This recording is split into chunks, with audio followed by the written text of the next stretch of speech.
Hamjambo marafiki, karibuni katika Jifunze Kiswahili na Bi Mercy. Hi friends, welcome to Learn Swahili with Bi Mercy. Tulitoka herufi gani? Tulitoka herufi ra, sasa tuko kwenye herufi sa. Haya basi, na kuna rafiki yangu alisema tuandike herufi. Kwa hivyo, tutaanza. Kumbuka konsonanti yetu sasa ambayo tunatumia leo ni sa. Sawa sawa. Kwa hivyo tutaanza na irabu kama kawaida. Tuna a, e, i, o, u na tunatumia herufi s. Kwa hivyo s na a, sa. Ni kama vile tulikuwa tunasema tukiwa chekechea, ama sijui tulikuwa daraja gani, ama sijui tulikuwa grade ipi, samahani. Tulikuwa tunasema s na a, sa. S na e, se. S na i, si. S na o, so. S na u, su. Kwa sababu herufi s inatoa sauti sawa, alafu ukiweka irabu a unapata sa. Se, na tuandike se. Si, sema pamoja nami, so, na mwishowe su. Na sasa tutengeneze maneno kutumia hizi silabi. Nataka uone vile ambavyo tutengeneza maneno kutumia hizi silabi, si ni kweli? Haya, tutaanza na hapa, tutasema sa. Sa is a clock. Kisha baada ya sa tuna se. Se tutasema sebule. Sebule is the living room. Kisha tuna si. Si tutasema sisi. Sisi ni us. Sisi. Kisha tuna so. So tutasema soko. Soko is a market.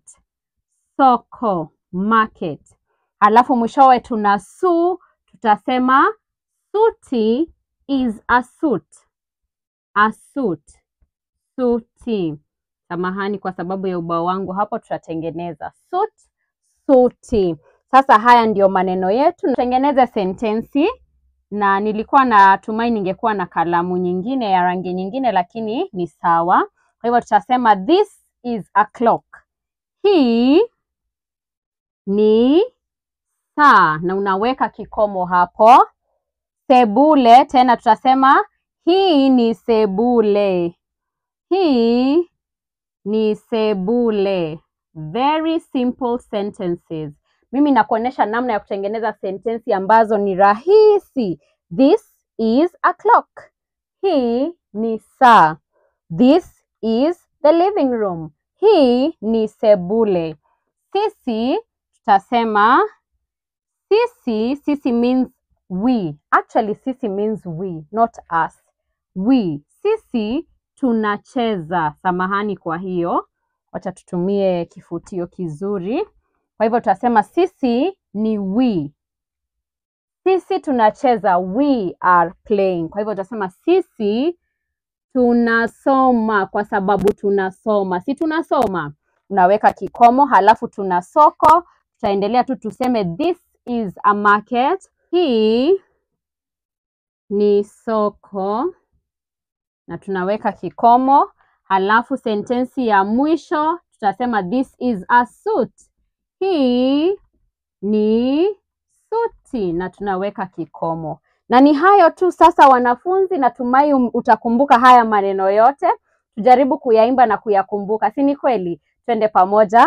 Sa sa sa sa sa sa sa sa se se se se se se sebule sebule si si si si si si si si si si so so so so so so soko soko su su su su su su su su suti. Natumai umefurahia somo la leo. Naomba uende utafute rafiki yako, ama sasa hivi wewe na rafiki yako muungane, mtengeneze wimbo kutumia maneno haya, lakini si haya ya Bi Mercy. Mtafute maneno yenu. Kwa mfano, saa mnaweza sema sasa, si ni kweli? Halafu kama ni si unaweza sema siku, simu.